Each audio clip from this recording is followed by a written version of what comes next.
ఎన్ని రకాలుగా పొగిడుంటారో అంతకుముందు ఎన్ని రకాలుగా విమర్శించుంటారో. విమర్శకుల విమర్శలు, నిందించే వాళ్ళ నిందలు, తృణీకరించే వాళ్ళ మాటలు నీవు లక్ష్య పెట్టద్దు. హల్లెలూయా, హల్లెలూయా. దేవుడు ఏం చెబుతున్నాడో, దేవుడు ఏమంటున్నాడో అది ఒక్కటే చూసుకో నువ్వు. కొంతమంది మహా సెన్సిటివ్ అండి, ఊరికి ఏడుస్తూ ఉంటారు. ఎందుకు ఏడుస్తున్నా అంటే, నన్ను మా వాళ్ళు ఇలా అన్నారు, అలా అన్నారు, అలా అన్నారు, ఇలా అన్నారు, అలా అన్నారు. గుంటలో బూడిసిపెట్టిన కూడా తవ్వుకొని మళ్ళీ బయటికి తీసుకొని గుర్తు చేసుకొని మరి గుల్ల అయిపోతుంటారు. గుంటలోకి వెళ్ళింది కూడా బయటికి తీసుకొని తవ్వుకొని మరి వాళ్ళ మాటలు పట్టించుకునేదే. నిన్ను అన్నోళ్ళందరూ సిగ్గుపడేటట్టు చేస్తాడు నా దేవుడు. ఆయన వాగ్దానం ఉండలా నీకు? నిన్ను నిందించు వారి నిందలు నా మీద పడెను, నీ నిందను కొట్టివేసి నీకు ఘనతగా చేస్తానని చెప్పలా? వాళ్ళ మాటలు పట్టించుకునేది ఏంది? దేవుడు అన్నాడు ఆ మాట? జనాల మాటలు పట్టించుకున్నాడు సత్తం అన్యాయంగా. కొంతమంది పేషెంట్లు ఉంటారు మంచాన్ని పడి, వాళ్ళ దగ్గరికి వచ్చి ఒక్కొక్కళ్ళు మాట్లాడే మాటలు ఉంటే మామూలుగా ఉండవు. చూసిన వాళ్ళు సైలెంట్ చూసిపోరు, చెవులు కోరుకుంటారు వాడికి వినపడేటట్టు. ఏంది ఇట్టయిపోయాడు ఏంది అని ఒక అంటే పెద్ద జబ్బు. ఈ పండుకున్నవాడికి అర్థమవుతుంటుంది నా గురించి మాట్లాడుకుంటున్నారని. ఏ జబ్బు? ఫలానా జబ్బు. అమ్మో ఆ జబ్బా, అట్టయితే ఇక లేదుగా.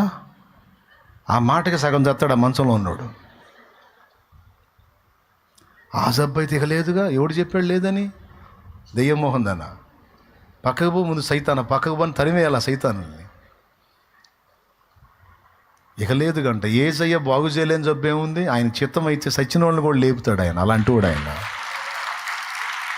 చచ్చిపోయిన శరీరానికి మళ్ళా జీవాన్ని ఇవ్వగలిగిన వాడు ఒక రోగాన్ని బాగు చేసి నేను బ్రతికించలేడా? బాగు చేయలేడా? నిలబెట్టలేడా? పనికిమాలిన వాళ్ళ మాటలు విందాం మనమా? వాళ్ళ మాటలు విందామా?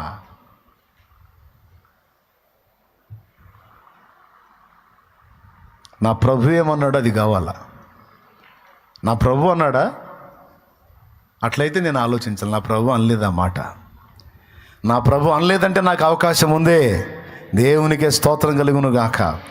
నా ప్రభు నన్ను బాగు చేస్తాడు, నా ప్రభు నన్ను నిలబెడతాడు, నా ప్రభు నా ఇంటిని బాగు చేస్తాడు, నా ప్రభు నా కుటుంబాన్ని కడతాడు, నా ప్రభు నా బిడ్డల్ని కడతాడు, నా ప్రభు నా బిడ్డల జీవితాలు నిలబెడతాడు, నా ప్రభు నా బిడ్డల జీవితాలు వెలిగిస్తాడు, నా జీవితాన్ని వెలిగిస్తాడు.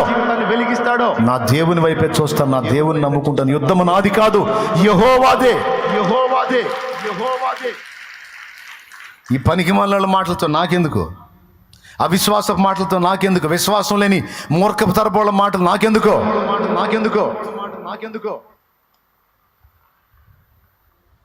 మనల్ని గురించి మాట్లాడే వాళ్ళ మాటల విషయంలో మన దృక్పథం అది. జాడించి వేయుట, దులిపి వేయుట, అంతే. మొదటిది ఏం చెప్పాను? తల్లిదండ్రి నన్ను అర్థం చేసుకోవట్లేదు, నేను చచ్చిపోతానని చచ్చిపోయావు. గర్భశోకం కదా వాళ్ళకి. చిన్నోడా అది కాదు, తెగించో. కొడితే కొట్టారు 2 దెబ్బలో. వెళ్ళి చెప్పు వాళ్ళకి, చెప్పురా బాబు, నీ మనసులో ఉన్న ఫీలింగ్స్ చెప్పు. చెబితే నాన్న అంతాడేమో, అమ్మ దాన్ని తన్నిద్దేమో అని అనుకొని నీ ప్రాణానికి తెచ్చుకుంటున్నావు. నువ్వు బిల్డింగుల మీద నుంచి దూకి క్లాస్ రూముల్లో, హాస్టల్ గదుల్లో ఉర్లేసుకొని అది కాదు. పోయి చెప్పు. పిచ్చి లెగిస్తే ఈ మాట కూడా, నేను చదవనని చెప్పు. నేను చదవనని చెప్పురా. 4 రోజులు గిలగెళ్తా, నువ్వు చస్తారు వాళ్ళే. దేవునికి స్తోత్రం. ప్రాణం తీసుకునేది ఎందుకు? తెగించు. దానికి తెగించేదేదో వాళ్ళకి ఎదురు తిరిగి విషయం చెప్పడానికి తెగించు.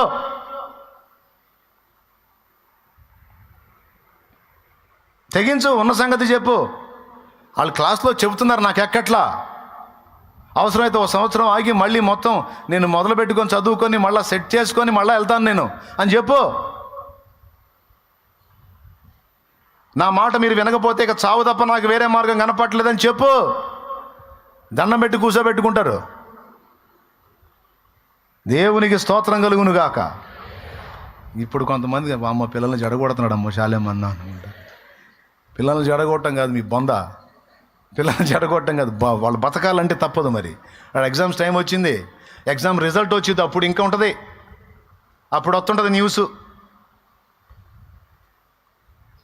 ఎగ్జామ్స్లో మంచి మార్కులు రాలేదని మనస్తాపం చెంది విద్యార్థిని ఆత్మహత్య, అప్పుడు బాగుంటుందా?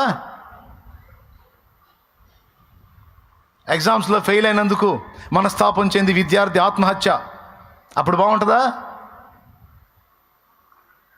అందుకే చెబుతున్నా, పిల్లలు కూడా చెబుతున్నా, చదువు అవసరం రా బాబు, చదవాలి, మనం మంచి పొజిషన్లో ఉండాలి, దేవుని బిడ్డలంటే ఒక రేంజ్లో ఉండాలి. నేనే చెప్తున్నా, ఒకవేళ నీకు అలివి కాలేదా ఒక సంవత్సరం ఫ్యామిలీకి చెప్పుకో. మీరు పొమ్మని చెబుతున్నారు, ఆడకపోతే వాళ్ళు చెప్పేది అర్థమై సావట్లా, నాకు బేసిక్స్ కరెక్ట్గా లేవు, అవసరమైతే ఒక సంవత్సరం ఆగి మొత్తం బేసిక్స్ నేర్చుకొని మళ్ళీ లైన్లోకి వెళ్తానని చెప్పురా పిచ్చోడా. చెప్పమ్మా పిచ్చిదానా, దానికి సావటం ఎందుకు తిక్కలదానా?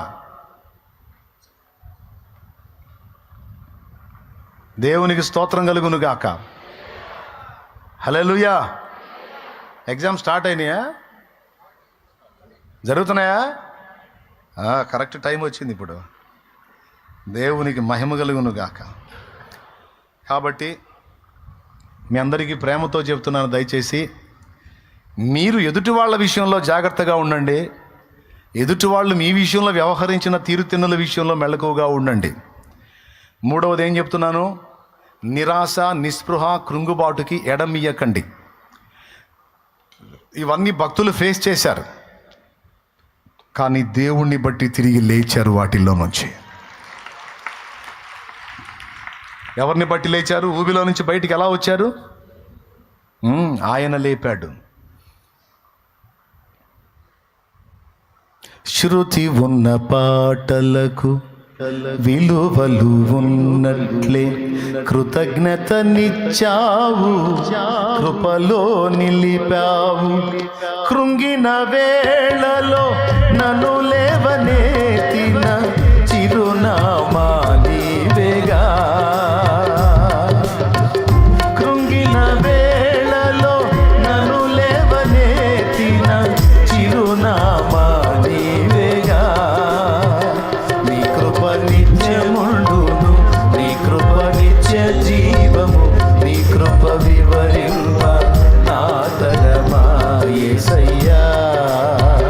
నీ కృప నిత్యముండును, నీ కృప నిత్య జీవము, నీ కృప వివరింప నా తరమా యేసయ్యా. నీతిమంతుల గుడారాలలో వినబడుచున్నది రక్షణ సంగీత సునాదము. నీతిమంతుల గుడారాలలో వినబడుచున్నది రక్షణ సంగీత సునాదము.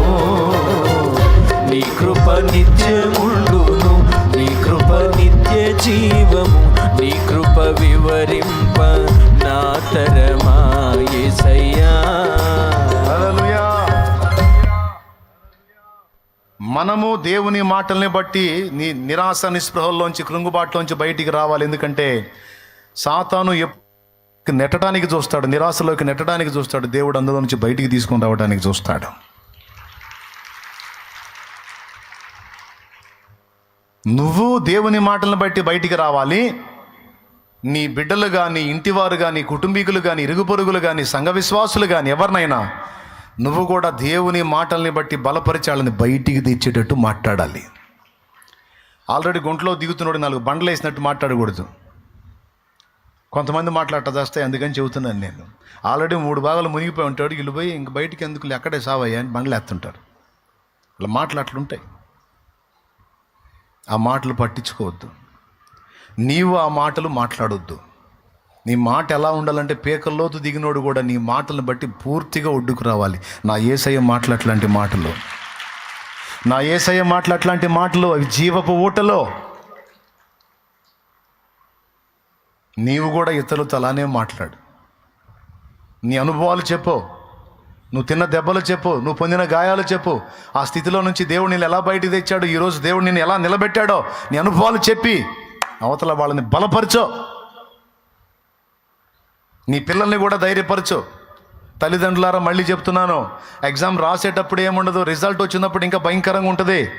కొంతమంది పిల్లలు వాళ్ళ ప్రాణాలు పోగొట్టుకునే అవకాశం ఉంటుంది కనుక పిల్లలకి ముందే ధైర్యం చెప్పండి, వాళ్ళతో ఫ్రెండ్లీగా వ్యవహరించండి. పిల్లలకి ముందుగానే చెప్పుకోండి.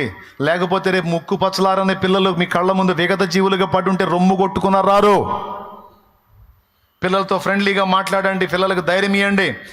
ఏం రిజల్ట్ వచ్చినా పర్వాలేదురా, ఏం ప్రాబ్లం లేదు, ఏమైతే అదైంది, నువ్వు భయపడద్దు, ధైర్యంగా ఉండు. ఫెయిల్ అయినా పర్వాలా, ఫస్ట్ క్లాస్ రాకపోయినా పర్వాలా. కొంతమంది అట్లా కాదు, పిల్లలకి లక్ష్యాలు పెడుతుంటారు, జాగ్రత్త ఫస్ట్ క్లాస్ అని. నువ్వు రాసేటప్పుడు నిన్నంటే ఎవడన్నా అర్థమైంది నీకు, ఆ మొక్క నీతో అంటే అర్థమైంది ఎంత టార్చరో.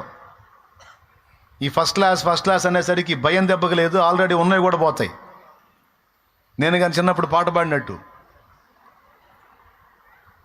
స్కూల్లో బాగా పాటలు పాడుతుంటే పాటల పోటీలో నా పేరు పెట్టారు. మనవాడు బాగా పాడతాడు, ప్రైజ్ తెస్తాడు మనకని. చెయ్యెత్తి చేయకొట్టు తెలుగోడ అనే పాట నేర్పారు నాకు మాస్టర్ గారు. చెయ్యెత్తి జైకొట్టు తెలుగోడ, గతమెంతో ఘనకీర్తి గలవోడ, అది పాట నాది. వాళ్ళేం బాగా ఆశలు పెట్టుకున్నారు, స్కూల్లో ఎక్కడ పాడమన్నా పాడుతున్నాను. వాళ్ళు ఫిక్స్ అయిపోయారు, ఇక గిఫ్ట్ మనకే రా బాబు, బహుమతి మనకే వచ్చిద్దని, ప్రైజ్. ఇక్కడంటే క్లాసు మాస్టర్లు పిల్లలు అందరూ అలవాటు కాబట్టి ఎగిరెగిరి పాడా. అరే ఆ పోటీ కేంద్రం దగ్గరికి పోయేసరికి మొత్తం మనుషులు, నేను ఎరగని మనుషులు ఎంతమంది కూర్చొని ఉన్నారు. నా కర్మగాలి ఫస్ట్ నాకే ఇచ్చారు మైకు, నిజమండి, నాకే ఇచ్చారు మైకు. ఆ జనాలను చూసి ఎక్కడెక్కడ అనేక స్కూళ్ళ నుంచి వచ్చారు టీచర్స్, వాళ్ళందరినీ చూసి ఫస్ట్ నా కర్మగాలి నాకే మైక్ వస్తే ఇక నా దడ స్టార్ట్ అయింది. నిజంగా స్టేజ్ ఫియర్ అంటారు కదా, అది వచ్చింది తీవ్రంగా. మైక్ పట్టుకుంటే మైక్ ఆగట్లే చేతిలో, వణుకుడు వస్తుంది, ఒక రేంజ్లో వణుకుతుంది. ఇది వణుకుతుందని ఈ చేయి సపోర్ట్ చేసి 2 చేతులు పెట్టి పట్టుకున్నా, పాట మర్చిపోయా. మాస్టర్ అంటున్నాడు పాడురా అంటున్నాడు, మాట రాట్లా, కళ్ళు తిరుగుతున్నాయి, కాళ్ళు వణుకుతున్నాయి, కింద పడతానేమో అనిపిస్తుంది, అంత బ్లర్గా ఉంది, బయర్లు గమ్ముతున్నాయి, చెవులు దిబ్బుల్లో పడ్డట్టున్నాయి, గుండె వేగం పెరిగిపోతుంది. ఆయన అడుగుతున్నాడు పాడురా, పాడు, నువ్వే ఫస్ట్ పాడు అన్నాడు. ఏం పాట అన్నా, ఏం పాట ఏందిరా, చెయ్యెత్తి చేయకొట్టు, ఓకే అన్ని పట్టు, చెయ్యెత్తి చదువుతున్న పాట పాడటం ఆపేశా. చెయ్యెత్తి జై కొట్టు తెలుగోడా, గతమెంత